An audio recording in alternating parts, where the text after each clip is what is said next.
Marcus Twist, WrestleRoni. Look at this. How we feeling, Marcus Twist? Dude, we're feeling great. How are you doing?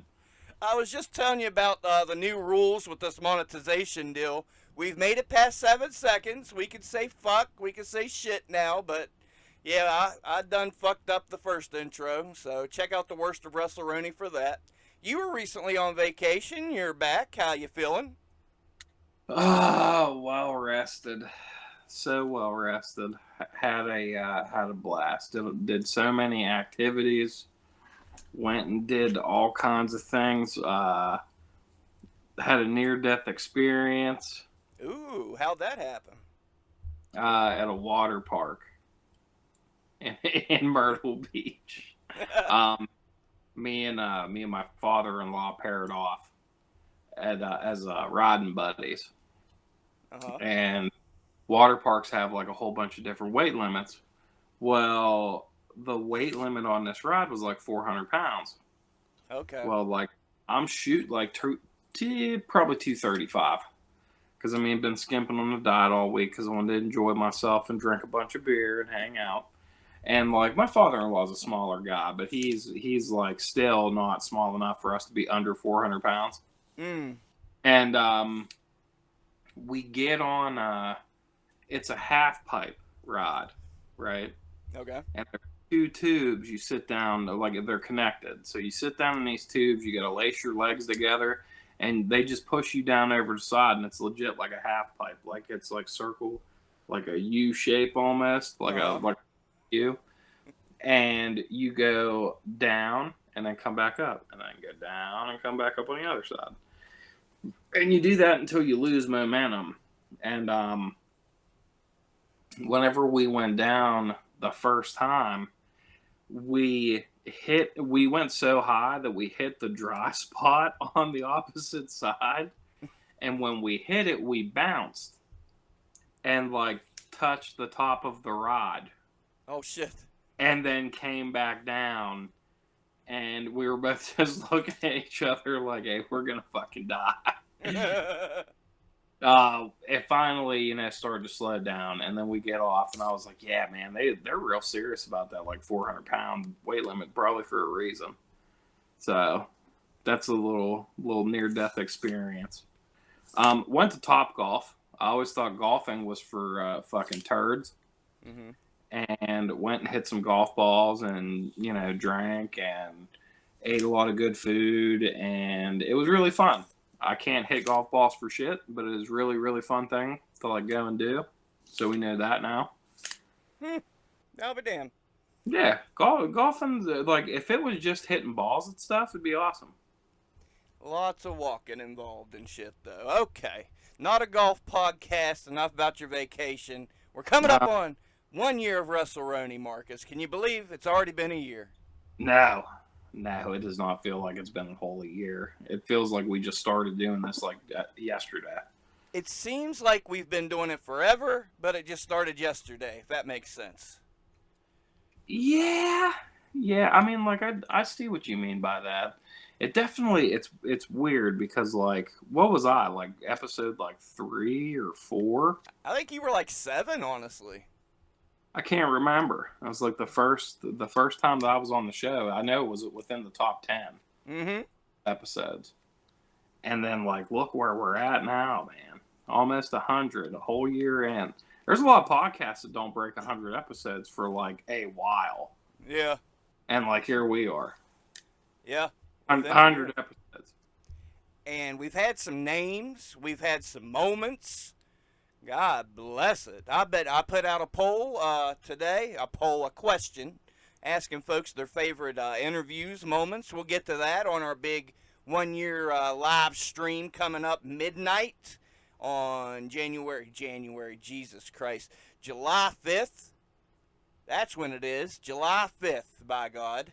January 1st, that's when it comes out. 2024. It's us. We'll do it then, too. Fuck it. Yeah, we could. We got the big RSW show on July 4th, right before that. Well, fuck, let's sell some RSW for Tim. Tell me about your match coming up July 4th, Marcus. Oh man, it seems like we can't get away from having blood feuds. You know what I mean? RSW. Yeah. So got to be somebody that we got a big problem with, and it just so happens that we got a problem with the Violent Party because we beat them up one time, You're fessing up and to it now? well, I mean, like I think it's been fessed up too. You know what I mean?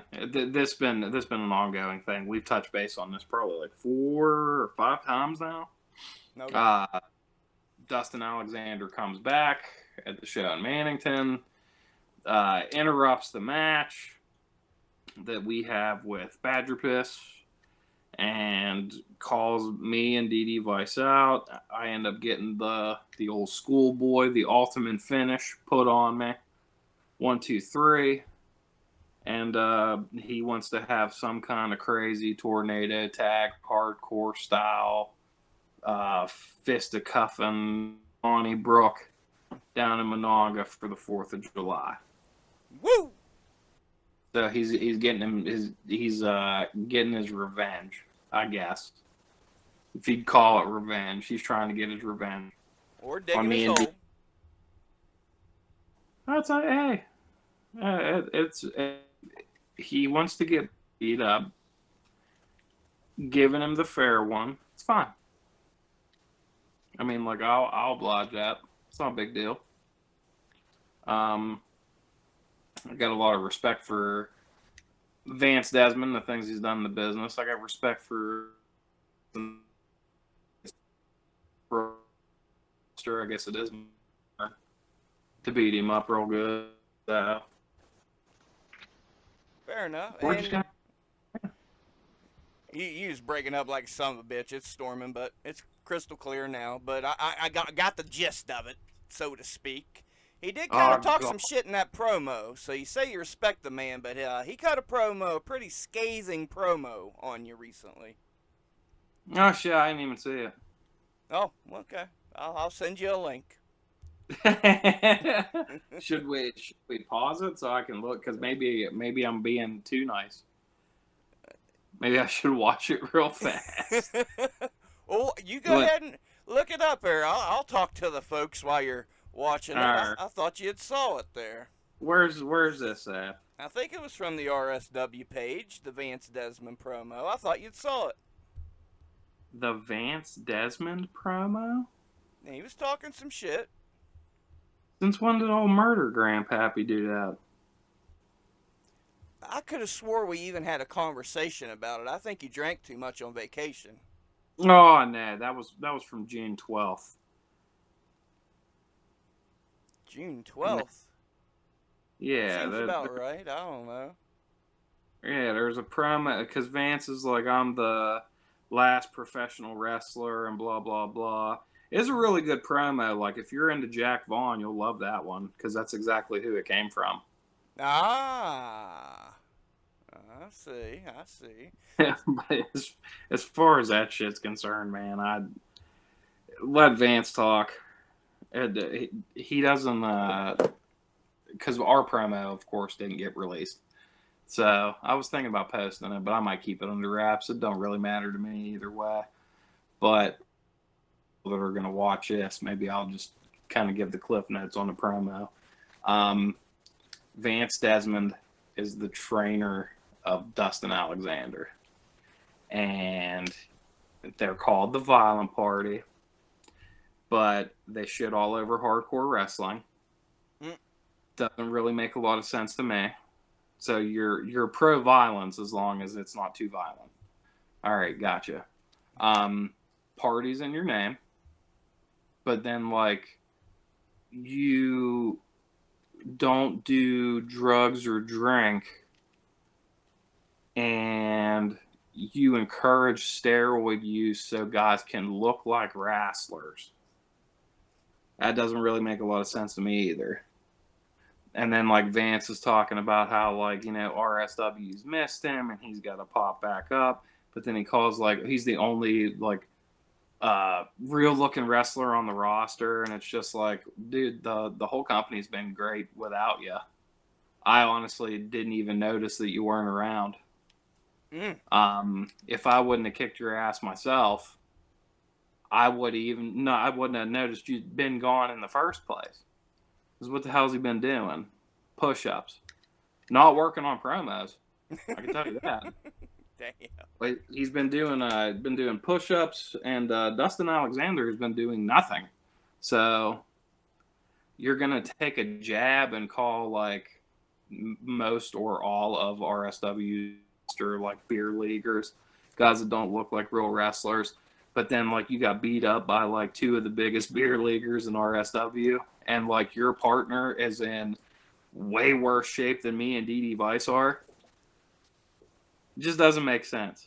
True. Pick and choose your battles. You know what I'm saying? If you can't pick and choose them, like maybe he doesn't do promos most of the time for a reason. Because while he does look good, and while his in-ring ability is good, his mouth doesn't really work that great whenever he opens it. But that's okay. All right. Before you. What am I getting too real? Speaking of partners, I hear Didi had a match with Beastman at VCW. Do you know how that went? I don't know. I've heard little tidbits. What'd you hear? What can you share with the audience? I heard that there was a receipt, and that's on a shoot. There was a receipt given. I have a picture of the receipt. Oh well, share away, please, by all means. I have to find it now. Now that I'm going to talk shit about it. Yeah, hold on. As soon as we get through the current events, we'll reminisce on WrestleRoni and all the great times. But we gotta get the current events out of the way here, folks. You know how we do. I don't know. Oh no! If I can get you to see. Oh my! Background won't let you.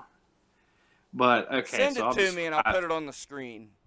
I'll describe. Okay, we could do that. Post production.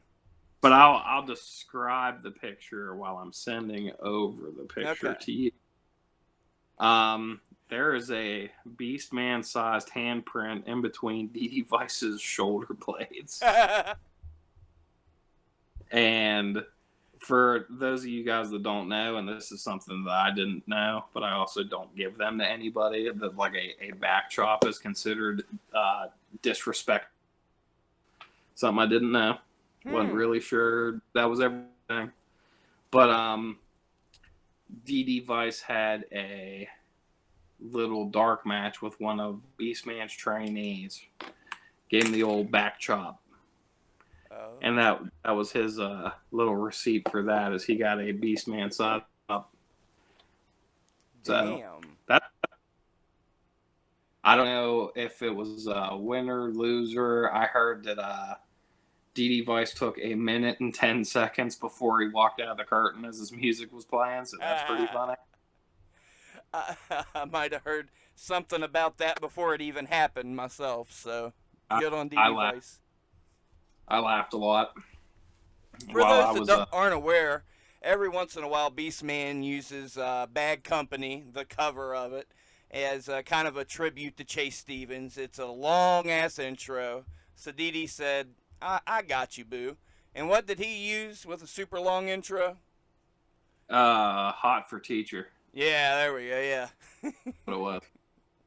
Yeah, but he, like, while I'm sitting on the beach relaxing and drinking and enjoying myself and not putting my body through hell, DD Vice out here getting the shit beat at him by Beastman and making him mad with a longer intro than he had and what have you. It's obviously is a good time. It's pretty funny.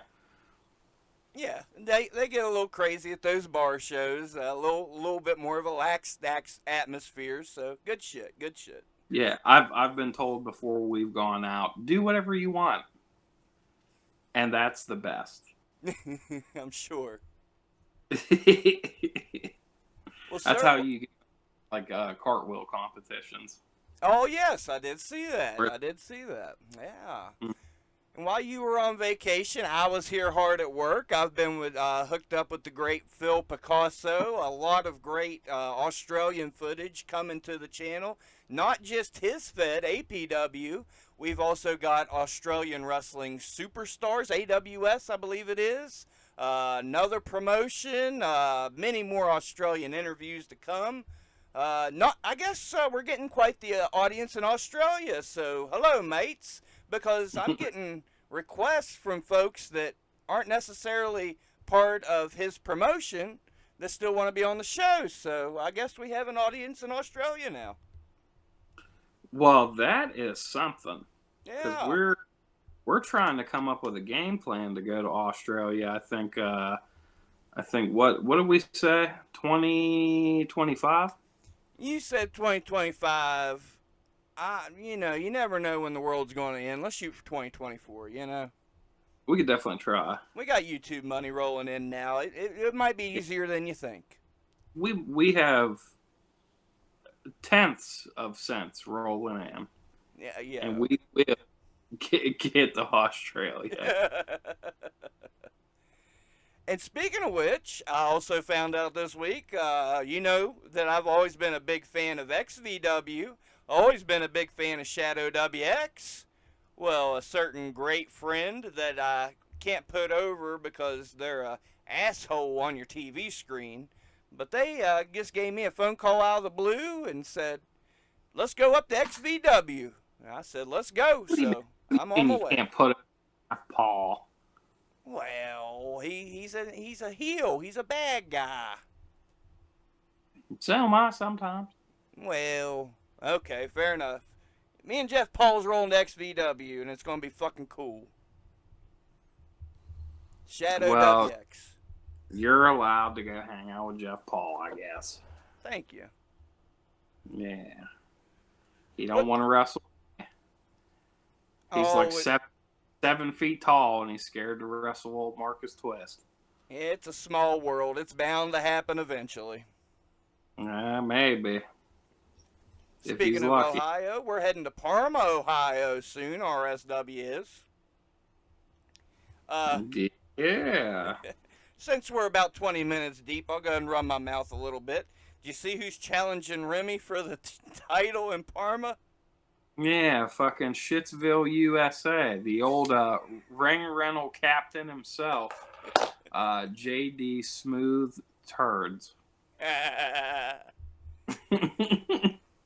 You want my ring? I want that damn title shot you've been telling me I was going to get for 4 or 5 shows, Tim. Well, it's odd. We begged, and pleaded to be in a match against him and Ernest the Cat Miller. And Tim just did not want to let it happen. I couldn't imagine why. Where's Ernest the Cat Miller come into things? Oh, that was his partner. Oh, okay. Not the real Ernest the Cat Miller. No. It's really shitty fake Ernest the Cat Miller that came out with Big Bad Kaiju, O'Shea Edwards, shitty version mask. And he sucks. JD Smooth sucks.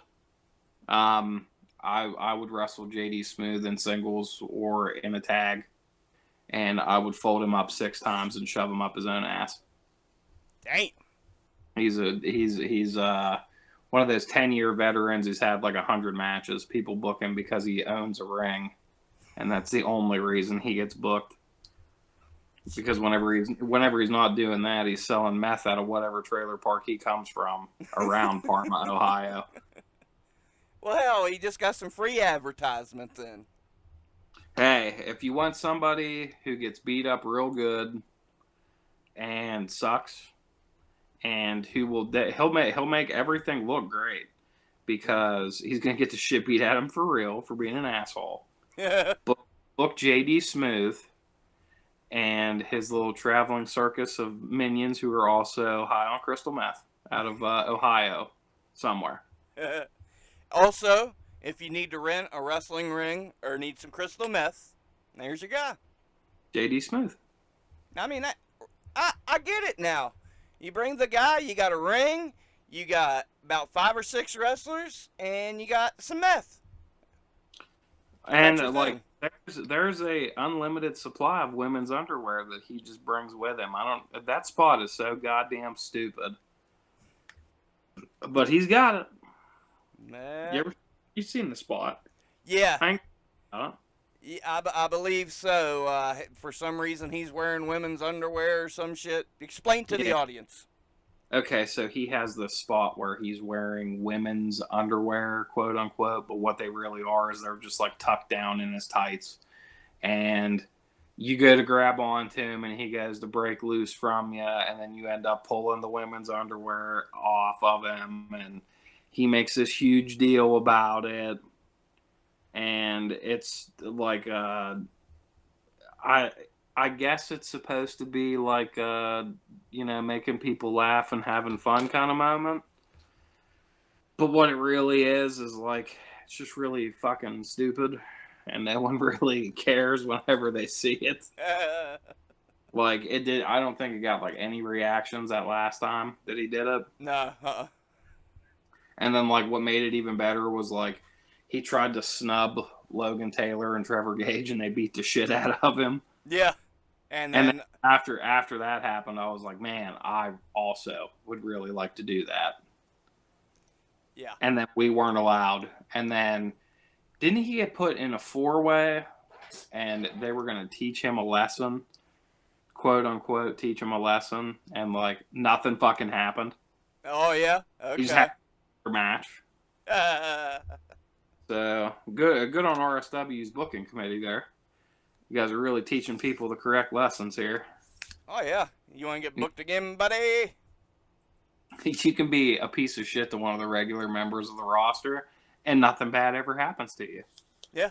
It's fucking crazy. Oh man, that first night in Parma, there was just controversy left and right. There's footage that I'm not allowed to post from a battle royal where things got a little shooty.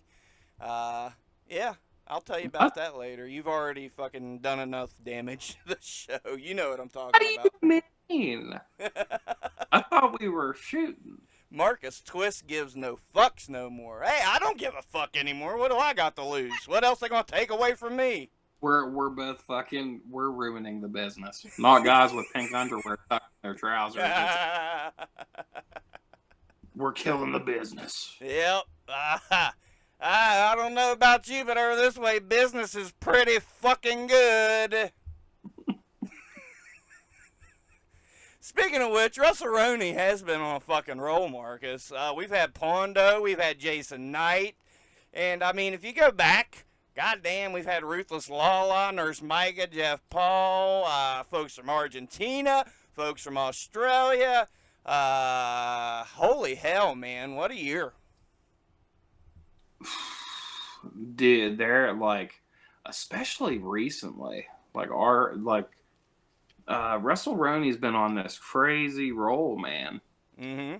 I've been making like the, what would you call that? Like the thumbnail pictures. You've been making the thumbnails. There you go. Now you know who's making the thumbnails. Yeah. Now you guys know who's making the thumbnails, so you better kiss my ass or I'll make your background stupid. But we've seen like a lot of good interviews like lately. Yeah. A lot of bigger names. We're still working on some. I'm trying to work on a couple, because like let's be a little more shooty here while we're at it, because we haven't shot enough already. Yeah.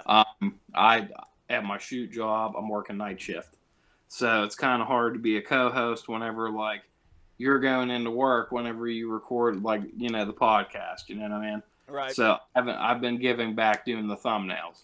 Mm-hmm.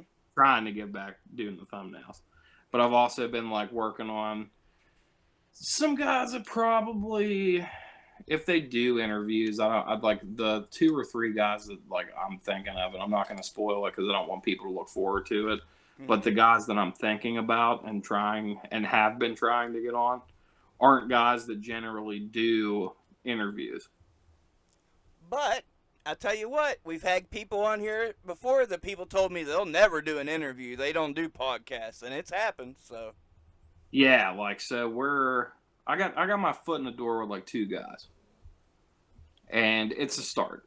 So I'm trying to give back. I'm still the co-host. I'm trying to give back in different ways. If I can't physically be here, at least I'm like doing thumbnails and working on getting some guys on. I appreciate that, good sir. I So certainly I'm do. not totally useless, you know what I mean?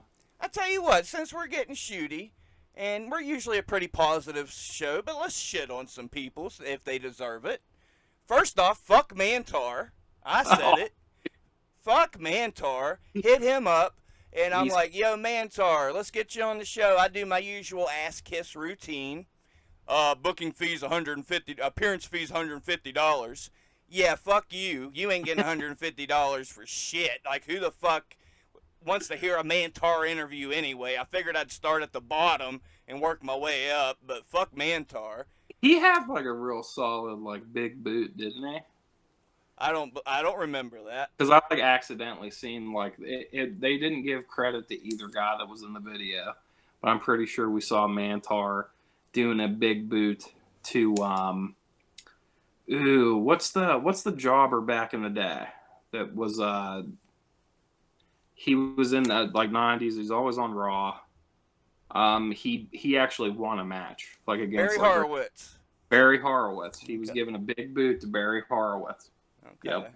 And Well, that enough about that fucking guy. randomly showed up, but it was like me whenever I drink my 6th shot of tequila, and then it was a big boot from Mantar to Barry Horowitz. Like, and they didn't credit either one of them. It was really funny.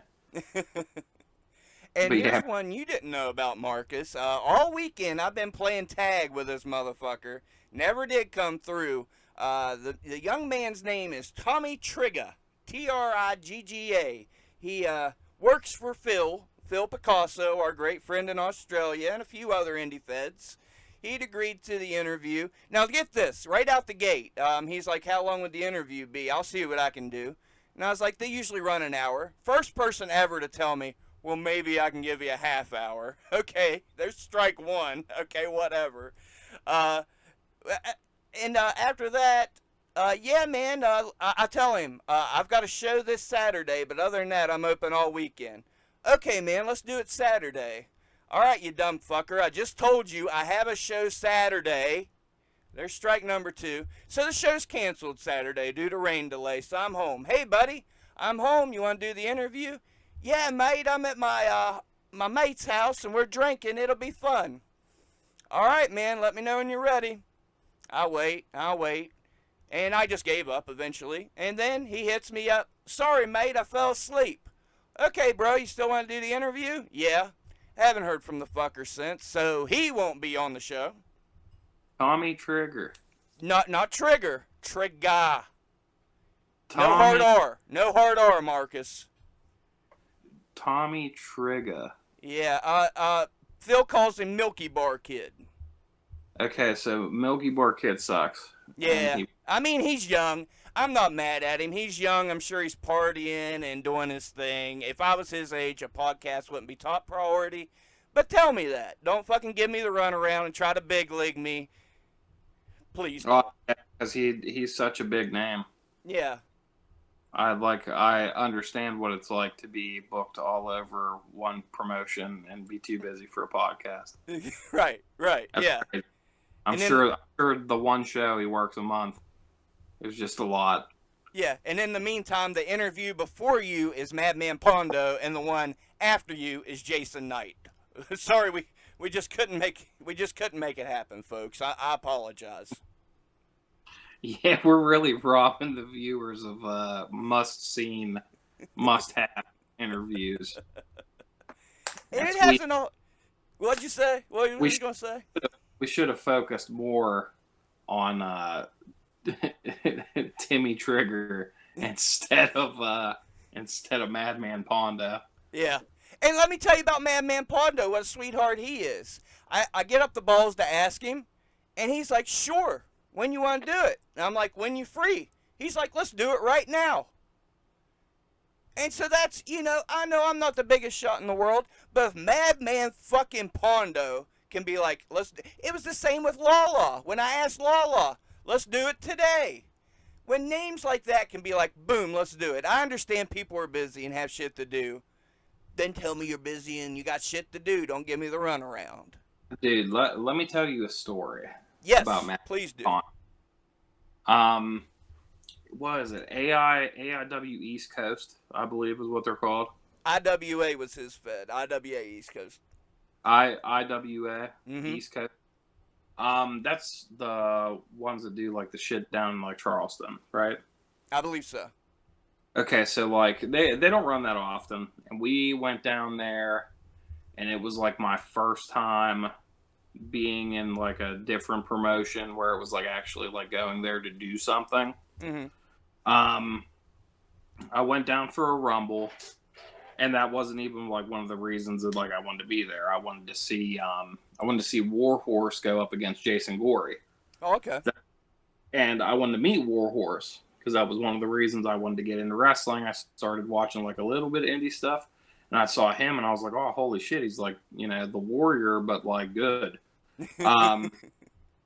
So I was like, that'd be sick, like sharing a locker room with Warhorse, which is something that I've done a couple times now.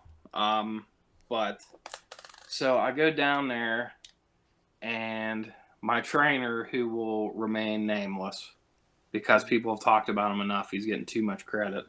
But he introduces me to like a couple people, and like I meet Ricky and Kerry Morton for the first time and talk to them for a little while. And then like I see like Pondo just kind of like hanging out. And I was like, oh, I've seen some of his stuff. He's like a deathmatch guy. Like, you know, maybe I should like give him his space because he was changing where I was changing.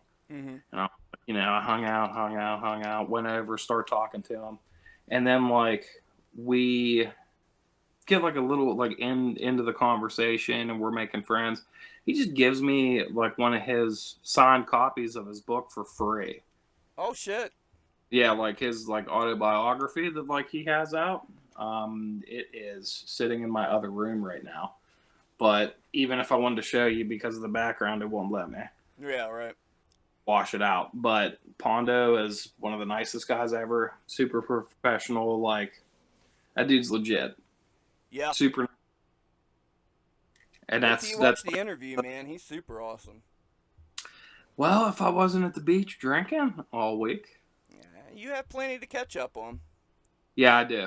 I And, really do. I have like a lot of stuff that I get to listen to whenever I go back to work tomorrow. So and I'll tell you what else you have to look forward to. Your buddy Warhorse had a match with your boy Kenosuke Takeshita at Warrior, and it's free on YouTube, and it was fucking hilarious. I saw the spot where they were jumping over the hurdles. That's Mm-hmm. pretty sweet.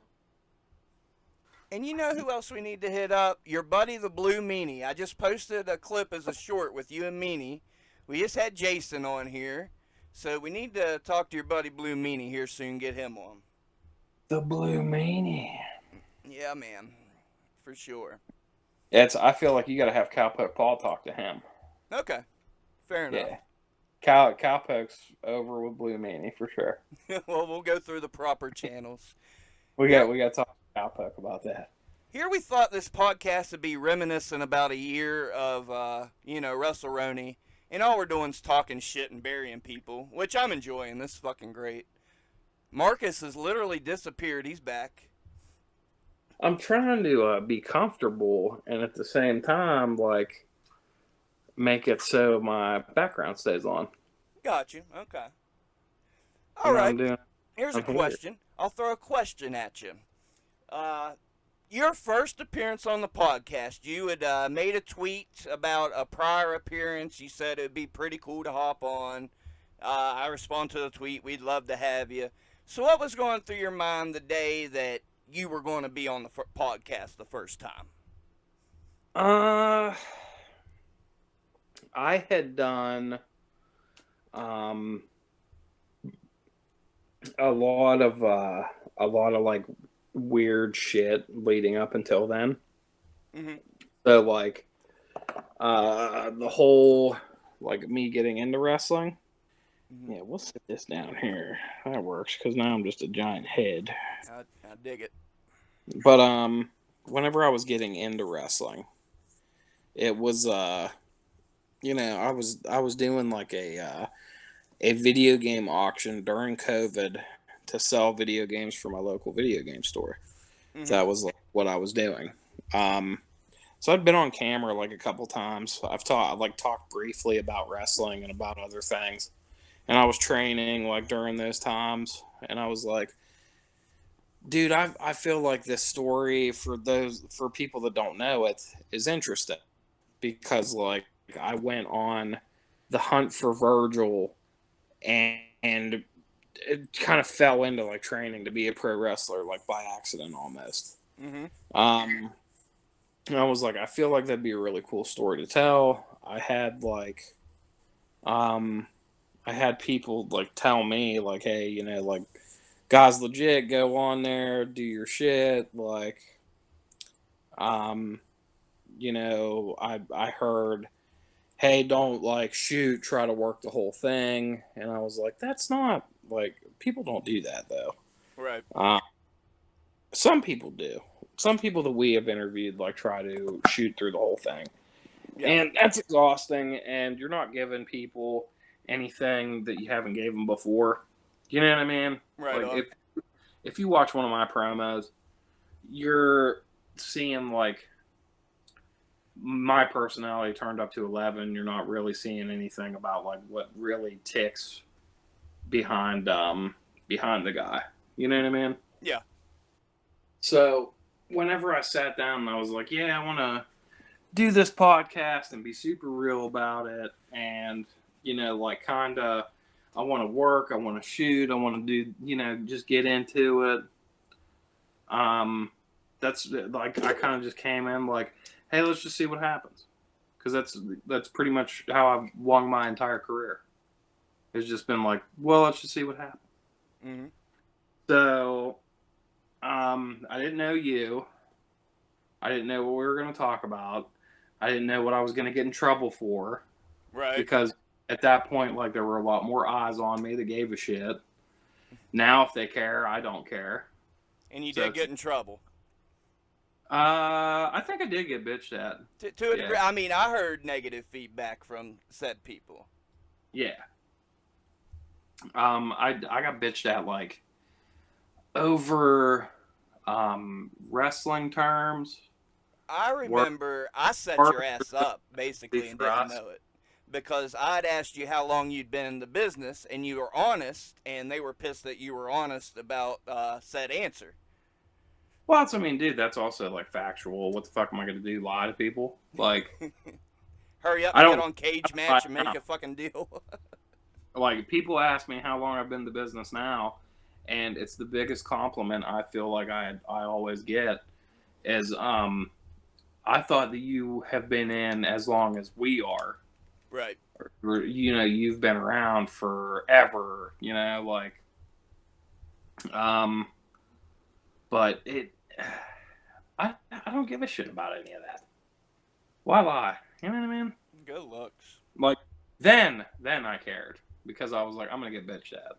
Now I don't care Hell yeah. because it don't matter now. You know what I mean? It's not, wrestling it's taken serious whenever you're in the setting for it to be serious. Whenever you go and sit down and you're at a wrestling event, you expect your wrestling to be serious. You expect your work to be entertaining. You expect your promos to be, to explain the story, to paint the background of your picture. Mm-hmm.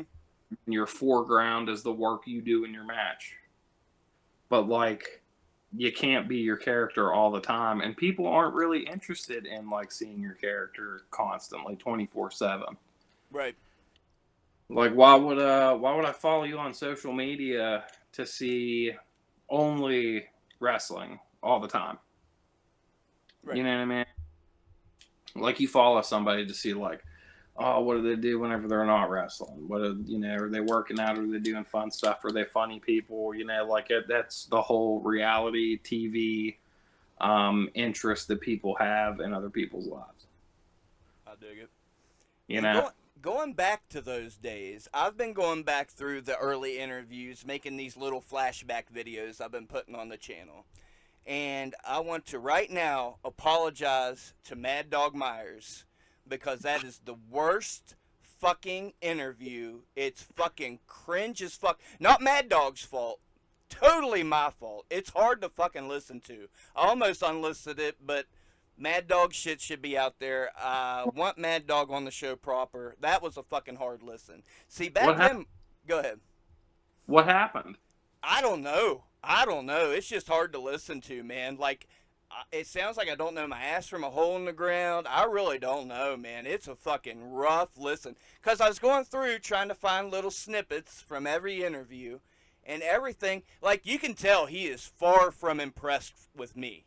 Like, just by his responses, and I know Zach better now. He's like, yeah, well, yep.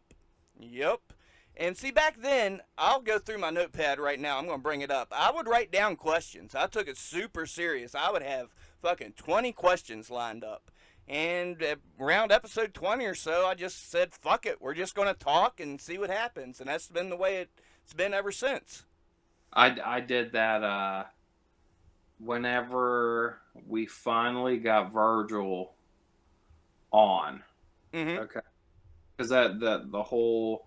I talked to everybody about how I got like into wrestling because of Virgil, trying to find Virgil to get him on our show. Mm-hmm. I ran for the Game Vault here, local video game store in Uniontown, PA, where I'm from. But I wrote down all these questions and took it like real serious, and I was like, we're gonna have this great interview, and it's gonna kick ass. And like, Virgil has fucking dementia.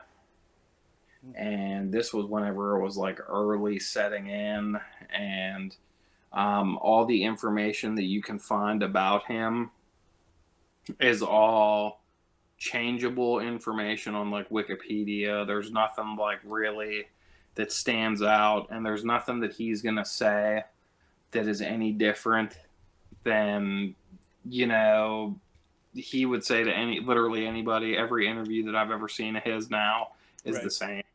Right. So, like, there were so many cringy crash and burn moments, like, through that, and, like, not all of them were my fault, which was great. I want to see it.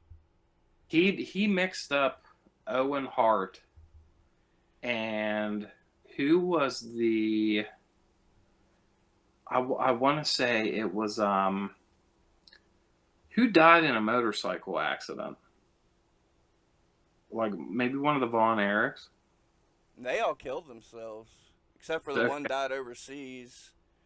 Okay, so it wasn't one of the... motorcycle accident. Now, Magnum T8 was in a car accident. I'm not sure. Yeah, he was in one. But, I mean, like... But he lived.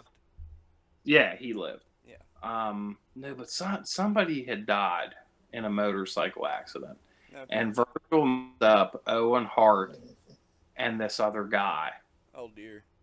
And I was just like, I want to die, like right now. Was it Bobby Duncombe Jr.? It might have been, yeah. Because he died around the same time, but I'm not sure how he died. But we're just sitting there, and we did things live. Mm-hmm. There was no pre-recorded shit to catch anything. We didn't edit anything. It was all live.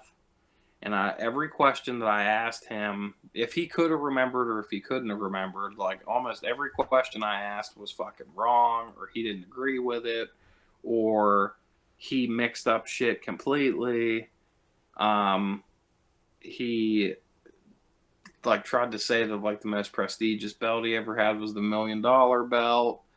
And I was like, man, you were kind of like a joke then, but like you tagged with Rocky Johnson. You guys were like tag team champs, like big time like tag team champs. Right. Yeah, you did your research. Just didn't give a fuck about that at all. He said all the typical shit. That the WWF was the best place he ever was, blah, blah, blah. He said, you know, fuck everybody else. I made so much money. Like, it was a really sad interview. I didn't, yeah, I was really disappointed.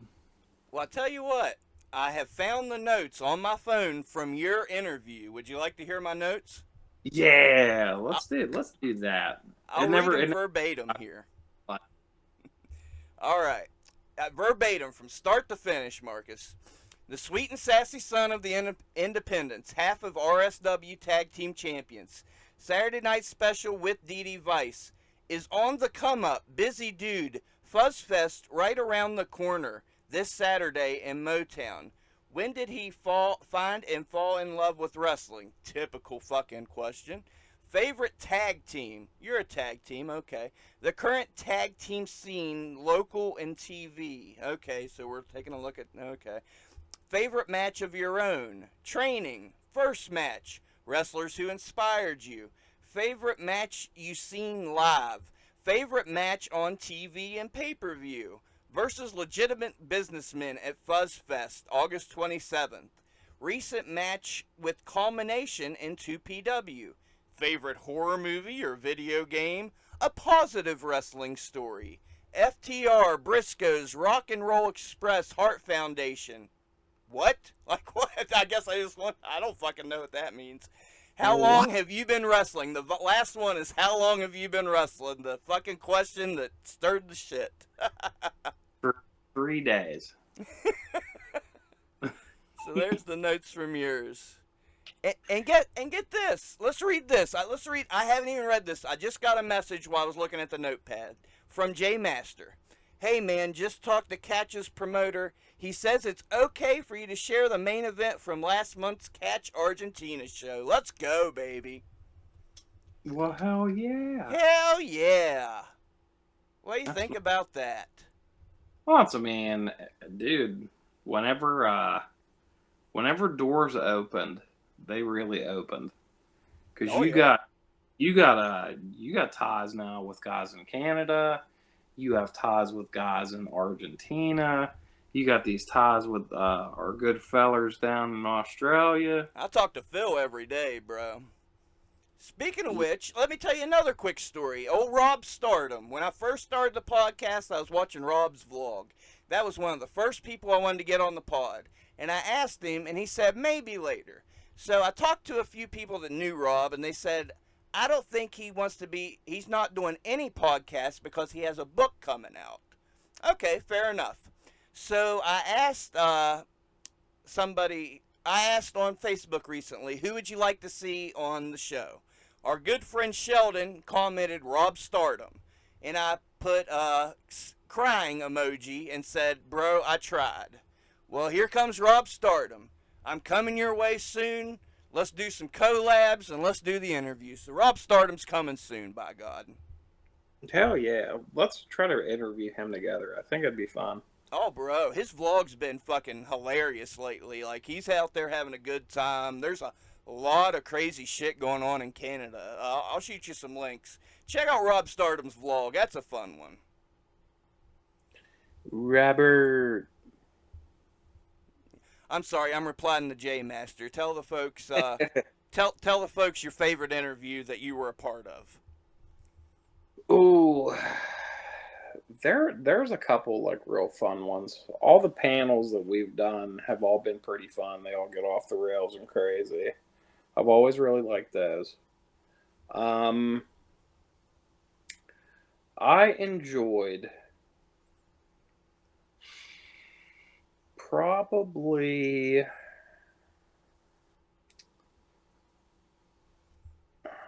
I'm trying to think back on like ones that like, because there's one that like sticks. Well, there's a couple of them that stick out in my mind. It's like when we interviewed Matt Silks. In hindsight, like we kind of got dicked on going up to work for him, but we had like a little kindred spirit, nice little heart-to-heart talk that I enjoyed. I like the Brotherhood episode. Yeah. I can only do a portion of that. But Julian and Mike are, two really solid guys I always like spending time with and working with, and seeing those guys grow too has been awesome.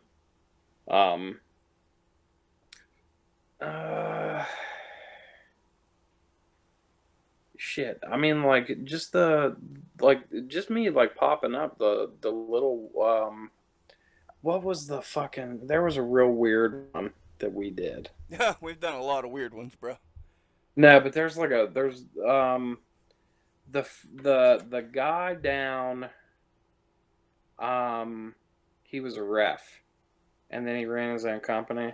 That one? Not Hunter. No, not Hunter. Yeah, Joe. He just wanted to be called Joe. Yeah, Joe. That one was fucking weird. Why was it weird? I mean, It was we're shooting here. it was just fucking strange. Like that, like I don't know. The answers, the just where he was sitting at. Just wanting to go by Joe and being real underground and weird about the whole fucking thing. And if people know you, it's not gonna matter like at all. Um, Yeah. the us with Mount Killpiss before we had our blow off match in VCW was really awesome too. Yeah. Lot of funny moments from that. Paulie running through Burger King, telling everyone he was the Burger King was one of my favorite moments ever in WrestleRoni history. Yeah. Uh, Yo, what about Duzan showing up out of nowhere in that panel and attacking Zach? that was a pretty good one too. Yeah. I was gonna say the first Stephen Meeks interview. Have at it. Let him know. I love you, Steve. I do. I love Stephen Meeks, and he's finally like lightening up a little bit. But I don't know if it was like stage fright or whatever it was that first interview. But that was fucking something else. And that's why it got combined with the Sheldon interview, which was nothing to write home about either. And Nah. we made it work. Yeah, we made it work, but we picked you. You guys might be, you guys are good peeps. Yo, and you know what? That's one of the most viewed episodes. Which one? The one with Meeks and Sheldon. Get out! I swear to God, it's probably like in the top 5. Oh shit! Yeah, there you go. Yeah, fucking strange, but okay. What about old Sheldon on the panel, man? That was fun too. Don't go too hard on him because he is like the one person that watches all these. So let's treat the man with a little bit of respect here. I'm treating him with respect. You're taking it out of context. Okay. Sheldon's just a man of few words. Does that make sense? Oh yeah, yeah. I talked to the dude. Yeah. Is that nice enough? He's just a man of very few words. He's and always. Sometimes it's really funny whenever he's a man of few words. And like you say, Meeks has definitely come out of his shell. They go back to that Meeks interview. We wrap up the episode. We're done. And then, boom. As soon as we say we're done and we're not recording, we got a whole different dude, didn't we? Yeah, man. Like, then we bullshitted with him for like a half hour to an hour and had a really good conversation. Well, like, sometimes it's whenever you try to make the whole thing a work, it puts a lot of pressure on you. So shoot and act like you're talking to a couple of your buddies. Yeah. And it makes the whole interview process a lot easier. For sure. Because if you shoot through the whole thing, it's going to be real fucking hard to do. Yeah. Like, because I couldn't cut an hour-long promo. That's essentially what you'd be doing. Uh-huh. So who the fuck wants to do that? Nobody. No. Unless you are currently on the WWE roster, nobody wants to do that. And that is what I try to go for with this show. Just some dudes talking about wrestling. If you have a promotion starting up, let's sell your promotion. Then let's bullshit about wrestling. If you have a big match coming up, let's sell that match. Then let's bullshit about wrestling. And I think it's working for us, man. If you got some shit to talk your shit. But wait until you're like 20 minutes in. There you go. You want to know one that I listened to recently, and I was so proud of at the time, and it definitely has its cringe moments now.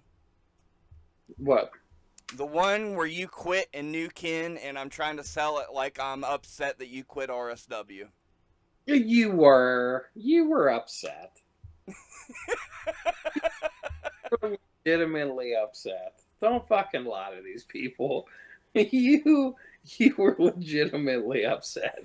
Oh man, that's rough. That's a rough one too. Yeah, you got worked. Like it's okay. Oh, is that what it was? That's what it was. When I do damn well, you was having your fucking nuts snipped and all that, and that's why you weren't wrestling. You had to recover, but you Yeah, worked me. yeah, I totally did. I'm Yeah, telling you, probably I like the did. first 20 are rough, bro. They're rough. No. I don't know how we picked up momentum from there. I'm not saying they're perfect now. The audio shit from my microphone, the video's glitchy. I don't know. But you know what? I think we'll keep it this way forever. Maybe improve the audio on my end, but as far as the shitty video and everything, I'm keeping it. Oh, I mean, like, hey, dude, there are people that have shittier quality stuff that have been doing it longer. So, I mean, I don't think there's any kind of issue with doing that. You know, a compliment I got this week that I've really been running with. The last good compliment I ran with was somebody told me I was the king of independent wrestling lately, and I ran with that until the new one this past week. I'm not going to reveal the source. I'll tell you after the show. But I got a message from a fine young man that said, "Man, you are the Kevin Smith of wrestling right now."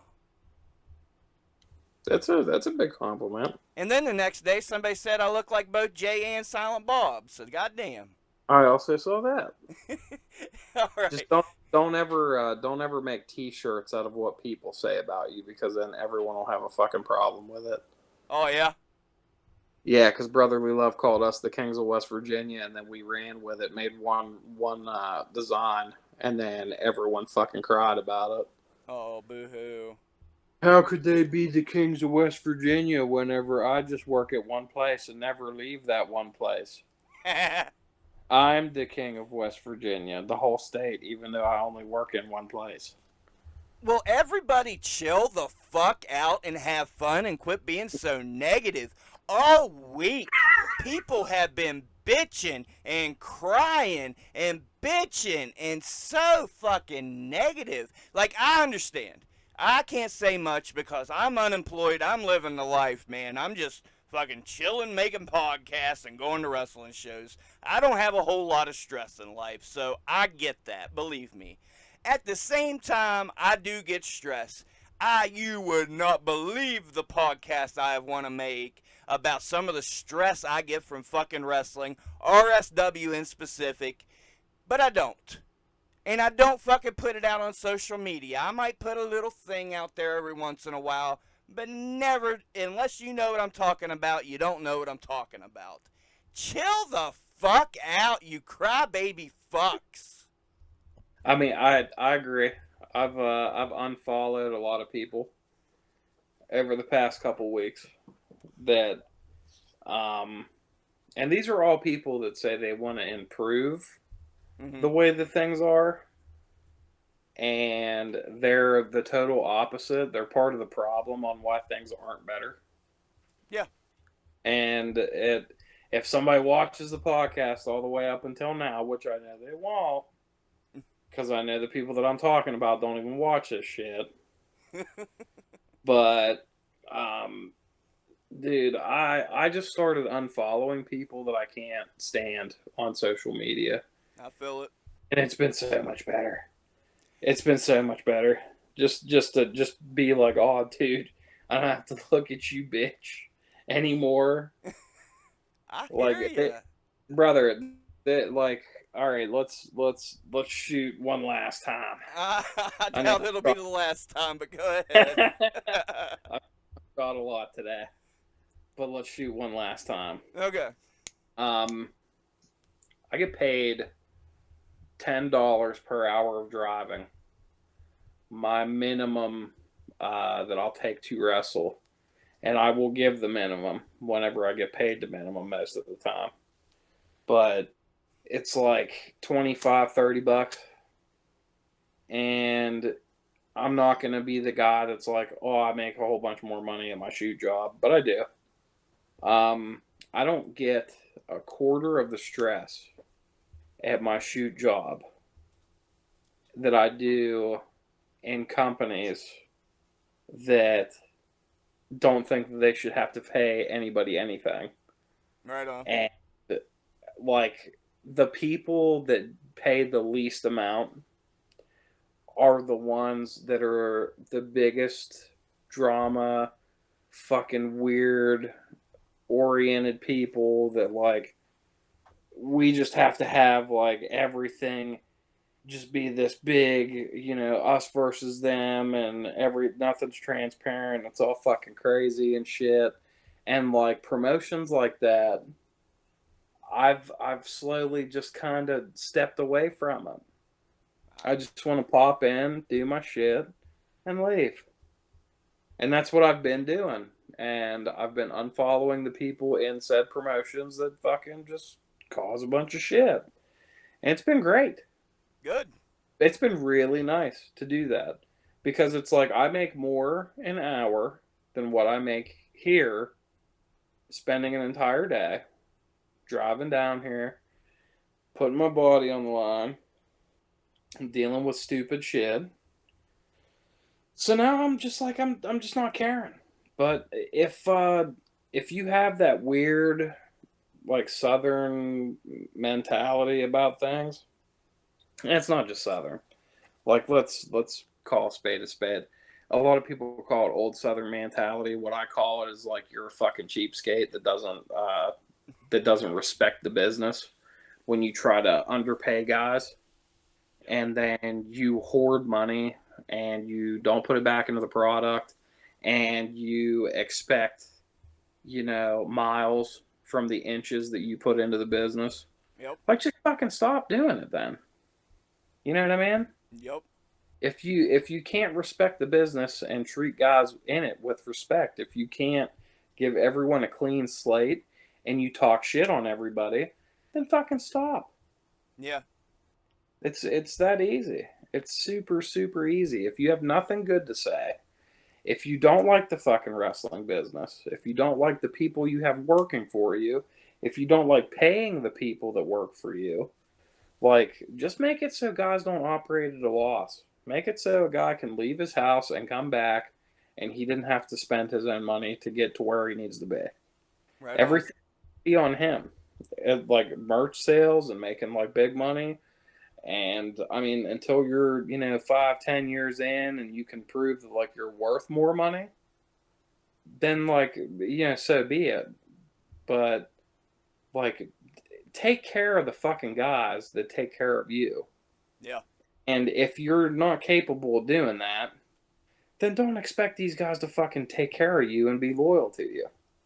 Yep. And quit trying to pit guys against each other. Act like a fucking adult. Oh no. We ain't gonna have none of that. We ain't That's gonna have for none of that. everybody in the business. Act like a fucking adult. I feel it. And believe me, 95% of my experience so far has been super positive. I have cried tears of joy. But Marcus, you know yourself, you've seen me cry tears of anger as well. Of frustration, of just fucking what the fuck. And whatever. Who am I? I'm 1 year in, not even. So whatever, I get it. But what was my point I was fucking trying to sell here? I get what you're saying. On one side of the coin, it's just independent wrestling. But on the other side of the coin, I see a lot of potential in what's going on, and I think it could be something bigger. I was talking to Jason, and he was talking about ECW started as just a bunch of local guys that caught on.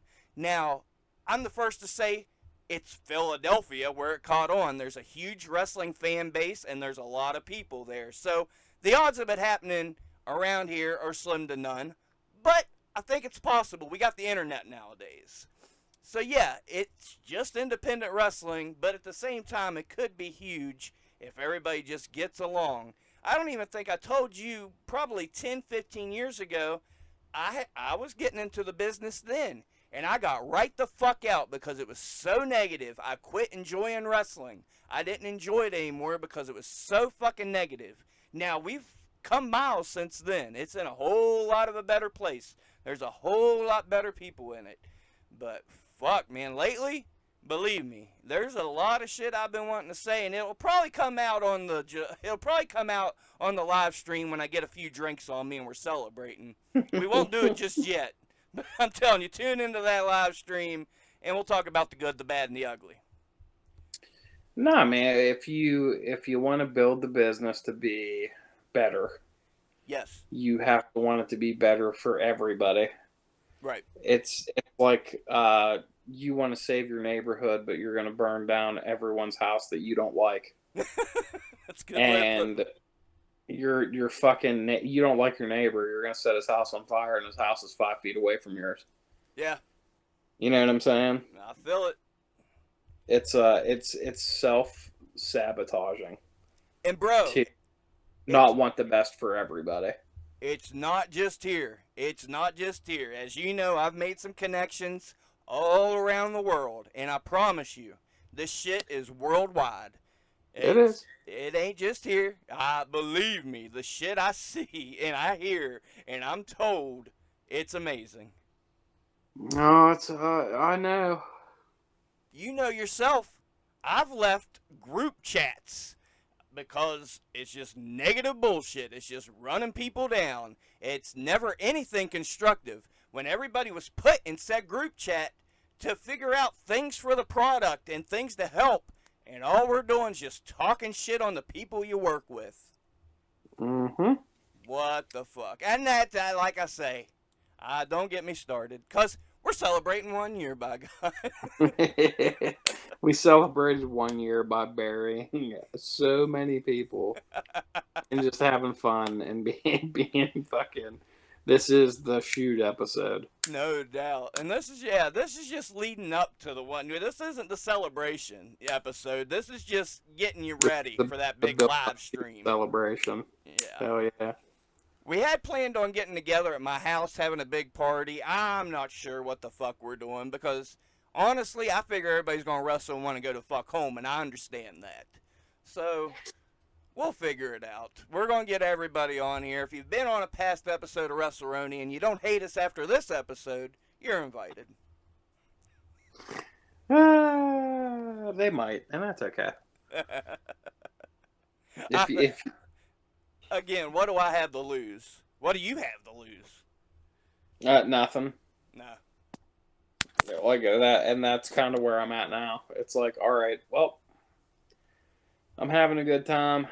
I'm probably like a couple little incidents away from like just making my own hour-long video and letting you post it on the channel, and it's just me bitching about like shit and being real shoot about it. But we haven't got there quite yet. I haven't decided that I want to burn every bridge around me yet. Yeah, you're not the only one. Believe me, you are not the only one that just wants to fucking let it all out. Hell, maybe if everybody just makes a video and lets it all out, maybe we can heal. And maybe we can, maybe we can heal. Man, that would be asking a lot from children. Because there's a lot of people that are children in wrestling. Oh, they're some of the coolest fucking people ever, like people that I'll be friends with forever. Yes. Through wrestling. But then there are people that are just like, I can't believe that you made it this far in life thinking that things are the way they are. Yeah. You know what I mean? Like, how didn't you get your ass kicked every day? Yeah. Like, you have no concept on how reality works. Mm-hmm. Yep. I dig. And like you said, I want to drive that home. I've met some damn good people, some very good people that have done for me expecting nothing in return, just being good people. So thank you. They know who they are. There's been good people that's done for me and then dicked me too. So I don't know. It's just like life. You have your different types of people. I ain't perfect. I am. Okay, Marcus Twist is. No, I'm far from perfect. Well, we've ran over an hour, but that's okay. I really don't give a fuck. What's your final thoughts on WrestleRoni. 1 year of WrestleRoni. Where have we been? Where are we going? What do you think, Marcus? Well, we've been in some really weird places and done a lot of weird shit. We've seen a lot of people grow. We've seen some people just fall off Yep. entirely. And when you say people grow, let me throw Aaron Duzan out there. I am so proud of that dude. And it's not just one person. No, but I'm going to throw his name out there. You can. You're allowed. I fucking did. This is my soapbox. All right, have at it. I apologize. But dude, we've watched so many people grow, and like just through the podcast have seen it. We've seen people's careers crash and burn on the podcast. We've seen friends, we've seen enemies, we've seen pretty much everything. Few and far between. We've seen guys that had like barely any matches at all, to guys that were just fans, to guys that have become legends in their own right. Mm-hmm. We've done a lot of crazy shit, seen a lot of crazy shit in a year. Yeah. And I feel like it's just gonna continue. Yep. We're gonna keep seeing crazy shit. We're gonna keep posting crazy shit. We're gonna keep interviewing. We're gonna keep hammering these out. I feel like it's only the beginning. So, happy birthday, WrestleRoni. Happy birthday, WrestleRoni. And it's like you said, man, such a variation of people. We've got people year one in their career. We've had people that's been wrestling since '94. It's had ECW legends. Good God, referees, everything in between, fellow podcasters. Do who?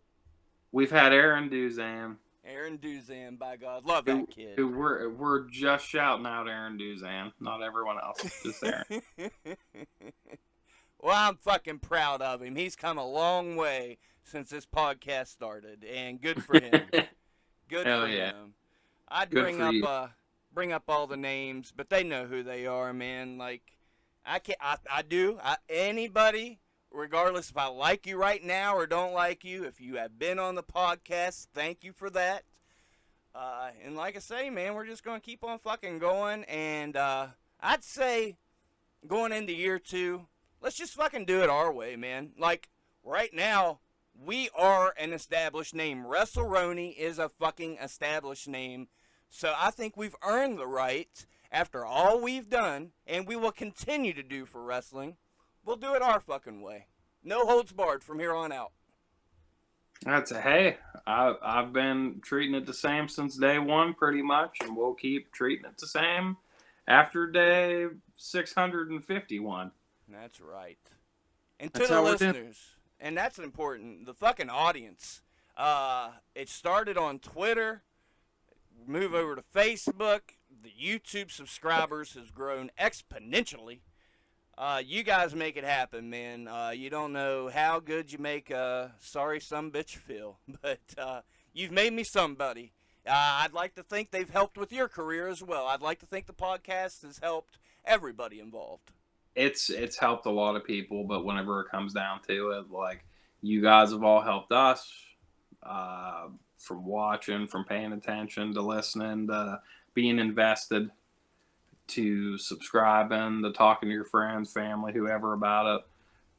We owe it to the listeners, just like wrestlers owe it to the fans in the seats. Yeah. If it wasn't for the people that were interested in it, we wouldn't have. You'd have a soapbox, but you'd have no one to preach to. Yeah. So, it's 100. I think the biggest MVP are the fans, are the listeners, are the people that put the asses in the seats. No doubt. No doubt. That's more than anybody. To the Sheldons, to the Tyler Roses, to the other Mark, not you, the other Mark, man, Owen Neal. There's been so many people that catch, Stephen Meeks. By God, it's people catch every episode, bro. And, hell yeah, can't thank y'all enough. I would have never thought Because, bro, you can look at some of these wrestling podcasts, bigger podcasts with bigger and better production, and somehow we're doing better numbers than them. So, toot toot. Because we kick ass. We do. We do. I don't know where we're going to be after this episode, but we'll find out. You know, there was even a guy in Myrtle Beach wearing a WrestleRoni shirt. I saw a picture. It was me. And let me tell you that. I haven't even checked that page to see if we've made money. It's never been about making money. It's about spreading the love of wrestling, letting you know there's something different out there besides the big two. I even considered, now that the channel's monetized, why don't we cover some AEW and WWE? And I might, because, yeah, I would like to make a few dollars. I ain't going to front. Maybe we'll start channel memberships. I have that option where you can pay $1 to $5 to $10 a month. Maybe you'll get some exclusive interviews, some exclusive matches. Who knows? I don't know. But any money made will go back into the channel. It won't go to fucking Mantar. I promise. I swear to God, I will not pay Mantar. You have my word. Who we should pay? Who? Adam Bomb. Ain't nobody getting paid for shit. This is a fucking platform that people listen to. Ain't nobody getting paid unless you contribute. If we were gonna pay somebody, we're not going to. It's not an option. If we were going to. Okay, if we were going to, I would pay a translator for Atsushi Onita and Masato Tanaka. I would pay Adam Bomb. All right, well, I mean, you got money. Do what you want to do. I'm not going to use my money for that. I want to use WrestleRoni money for that. Well, my house needs some repairs. I need a camera or two. I need the camera in the works. Well, good, cool, great. We ain't gonna get on that situation. No, we ain't got. No. But whenever we start making money, we got to make Adam Bomb money. All right. We'll see what we can do. Coming up on the channel, man, we've got action from RSW, PWL. Hopefully I can get some footage from XVW when I'm up there. Phil Picasso's Fed, APW, other various indie promotions in Australia. We just found out while recording the podcast, we've got a main event matchup from Argentina, from Catch Argentina, the #1 promotion in Argentina, by God. If you're listening and you want some footage on the channel, I got you, boo. Let's do it. Bigger and better. Oh, yeah. Just bigger and better. I don't know how it can be better than the first year. I don't know how we can top year one. There you go. Final question, Marcus Twist. How do we top year one? I feel like we just go out there and try to interview the guys that don't like getting interviewed, interview the guys that people want to hear from, give them the same good quality shit, put out the same good quality product, make sure that we have keep up to date with the favorites. You know what I mean? I dig that. And at the same time, maybe make some new favorites for people to enjoy. People, you know what I mean? Somebody that people might not necessarily be talking about, but they should be. Me and you know some folks that deserve more than their due, so we'll get some more of those folks as well. Yeah, maybe Phil Picasso will watch one of my matches. There you go. Speaking of which, before we wrap it up, let's go negative one more time. There's a certain female wrestler that I've hit up a few times. Hey, would you like to be on the podcast? I would love to. Great, when you want to do it? Crickets. So I'll wait a month. Hey, you still want to be on the podcast? I sure would. Great, when you want to do it? Crickets. So we're waiting to hear from you. We're waiting. Time's a ticking. You should clip that and then send it to her. And quit making eyes at Marcus Twist. Jesus. Yeah. I don't know, man. It's been a fun one. Hopefully everybody enjoyed it. But I love it. And if not, well, we're playing by our own rules from here on out. Looking out for #1 and #2. And depending on who you talk to, Mark is going to say he's #1, I'm #2. I'm going to say I'm number 1. Marcus is number 2. Whatever. I'm definitely not number 1. I am. Co-host is in my name. Okay. I'm not host. Number 1. Yeah. Well, You're we's back. glad to have you back on here, Marcus. We've missed you. I like being on here, man. I'd like, sometimes you gotta deal with real life and do what's best for you in real life sometimes. But, I'll still try to make as much room for this as I possibly can. You know that. Well, we appreciate you. And to the fans, you know how we do. Treat each other with kindness and respect, but don't take no shit. Go out there and live your dreams and be a shark, I guess. I think that's what he's doing. Yeah, Shark Boy. Shark Boy. Coming up next episode. Who, Shark Boy? Yeah, man. Dude, we should interview Christopher Daniels, but as that Curry guy. Curry Man? Yeah, Curry Man. I'm sure Christopher Daniels just has been waiting for his call for WrestleRoni. Just been sitting by the phone waiting. Hey, I met him before. He's shorter than me. Well, there you go. There you go. By like a lot. By like a lot. By like a lot. When is it? Midnight, July 5th. We're celebrating 1 year. In the meantime, all kinds of matches are coming up. You got the worst of WrestleRoni, which is going to be terrible. It's basically a cringe compilation. I'm so pumped for that. More Phil Picasso matches, more Australian Indies, all kinds of shit, man. Brand new Stephen Meeks match on the channel. Just hit today, Marcus.